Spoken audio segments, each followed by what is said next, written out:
Bonjour, pour ce second exercice sous Illustrator, nous allons réaliser ce coq en vectoriel.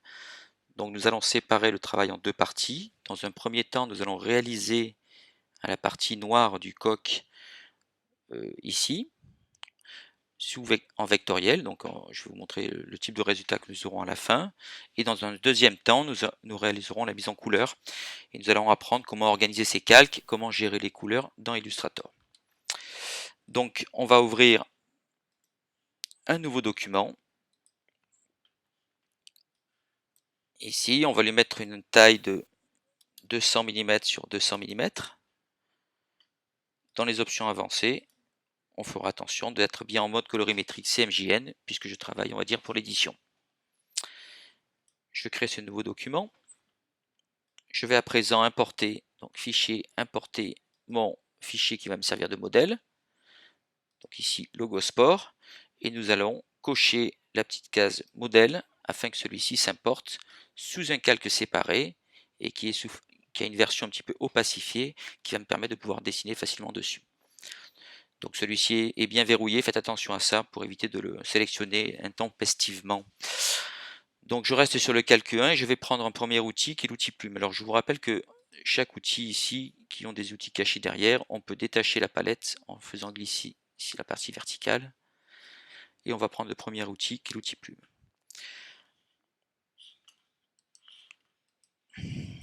Donc je vais légèrement grossir mon modèle et je vais commencer à travailler. Alors le but en fait c'est d'avoir le minimum de points d'ancrage. Donc on va les mettre à des endroits un petit peu clés, c'est-à-dire à l'endroit où il y a des sommets ou des tangentes ou des inversions de courbes. Donc je vais partir par exemple d'ici, je vais cliquer glisser afin d'effectuer ici la première courbe. Je dépose mon vecteur et je vais comme ça ici. Voilà.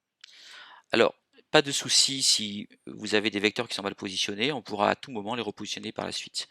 Donc je fais bien attention ici d'avoir un fond transparent, donc je vais cocher ici la petite case afin qu'on travaille plus facilement. Donc dans un premier temps, ce qu'il faut, c'est à tout prix ici déposer les points d'ancrage au bon endroit. Si vous souhaitez repartir dans une autre direction, on peut cliquer, glisser pour recréer le vecteur. Alors vous voyez que dans un premier temps, souvent on a les vecteurs qui sont en opposition et qui ne permettent pas de faire un sommet. À ce moment-là, je peux déposer ici le vecteur qui m'intéresse. Et si je souhaite repartir dans une direction différente, je vais aller chercher cet outil-là. Or, par les raccourcis clavier, on peut l'atteindre sans avoir besoin de déplacer la souris. Donc je vais prendre l'outil, la touche Alt, je vais déplacer mon vecteur ici, et je vais aller positionner le vecteur suivant ici. Voilà. Donc, je vais venir là, comme ça, ici, je change de direction, touche Alt, je prends le vecteur, et je le dépose. Hop. Je viens ici, je viens ici, je viens ici. À présent, vous voyez que je vais repartir dans une autre direction. Donc je prends toujours pareil, la touche Alt qui me permet d'aller. J'ai fait un petit zoom intempestif. Voilà, je reviens ici. Alors, comme je vous le disais encore une fois, ce n'est pas grave si les directions ne sont pas parfaites. On les retouchera une fois l'ensemble correctement fait. Alors, vous voyez qu'en deuxième touche, on prend la touche commande et on peut avoir accès directement à la flèche blanche qui me permet là encore de modifier la courbe.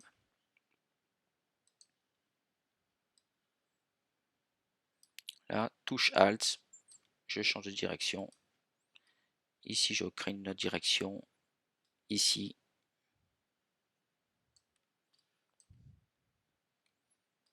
Ici.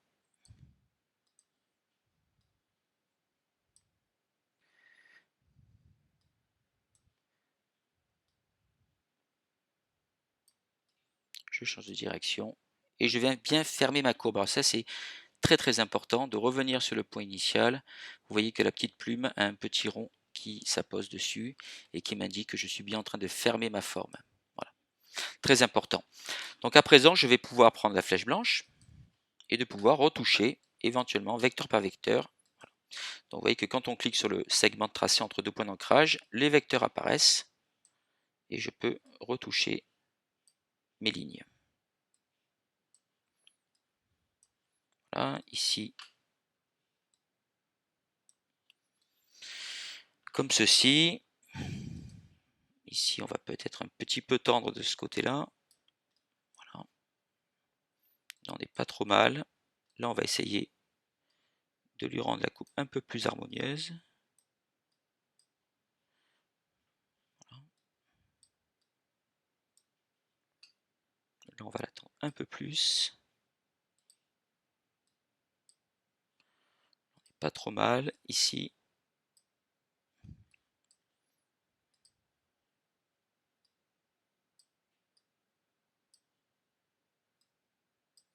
Alors, bien entendu, vous pouvez déplacer les points d'ancrage avec la flèche blanche, ainsi que les vecteurs. Alors, si par exemple, on nécessite un point supplémentaire, rien ne vous empêche de prendre la plume plus, ici de la déposer sur le mode tracé, et avec la flèche blanche plus, on va redéposer son élément. Voilà. Alors, on n'est pas trop mal. Ici, je vais peut-être ramener ce vecteur ici. Voilà.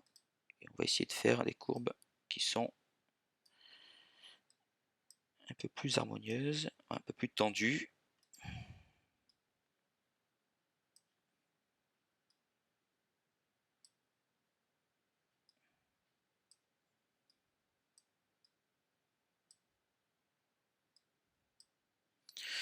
Voilà, on a à peu près un résultat convenable pour la partie contour. À présent, je vais m'attaquer sur la partie intérieure. Je vais prendre l'outil plume. Je vais partir d'ici. Donc je clique, je glisse. Un point d'ancrage. Un autre ici. Je pars dans une autre direction. Donc je crée un sommet. Alt me permet donc de définir une autre direction. La touche commande pour effectuer une retouche du vecteur. Voilà.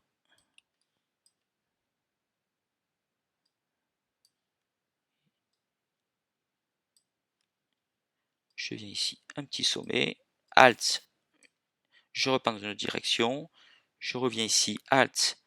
Toujours pareil, on va agir sur la poignée.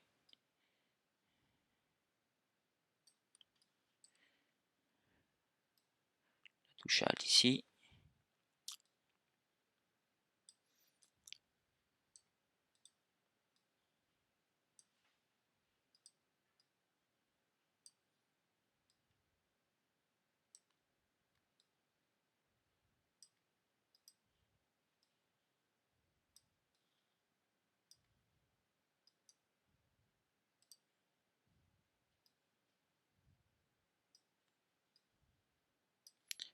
Et voilà. Donc, on a un résultat qui est relativement convenable. On va peut-être un petit peu retoucher avec la flèche blanche les différents vecteurs individuellement. Voilà. Alors faites attention pour qu'il y ait des courbes harmonieuses, d'être à peu près. Ici, on n'a pas des contours qui sont identiques de partout. Alors moi, je vous conseille ici, par exemple, vous voyez que quand vous avez une courbe sur la partie haute, si on veut être à peu près cohérent, on va essayer peut-être de déplacer son point d'ancrage à peu près au niveau de celui qui est après. Voilà, il est à peu près ici. Voilà, ici. Ici, par exemple, vous avez un vecteur qui part ici. Et bien on va le créer ici. Ah non, il y était déjà, j'avais pas bien vu. Non, on va le créer. Donc vous voyez que quand on veut créer par exemple un deuxième vecteur sur un point, on prend l'outil de conversion. À ce moment-là, on va agir directement sur le point d'ancrage. On va cliquer et glisser. Voilà. Donc on recrée automatiquement deux vecteurs qui partent dans une direction opposée. Mais je peux avec cet outil agir directement sur la poignée et donc revenir ici. Et avec la flèche blanche, je vais agir sur celui-ci.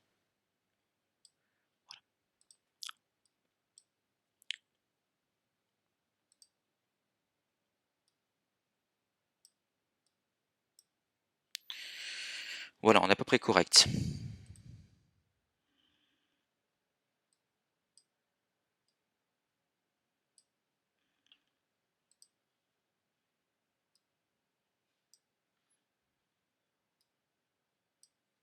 Alors il est toujours préférable d'avoir 2 vecteurs à partir d'un point. Vous avez plus de souplesse pour pouvoir retoucher votre travail. Voilà, je vous laisse continuer l'ensemble du travail et nous allons arriver à la deuxième partie, une fois que tout ça c'est terminé, où je vais vous montrer comment créer un tracé transparent et gérer ses couleurs. Merci, à tout de suite.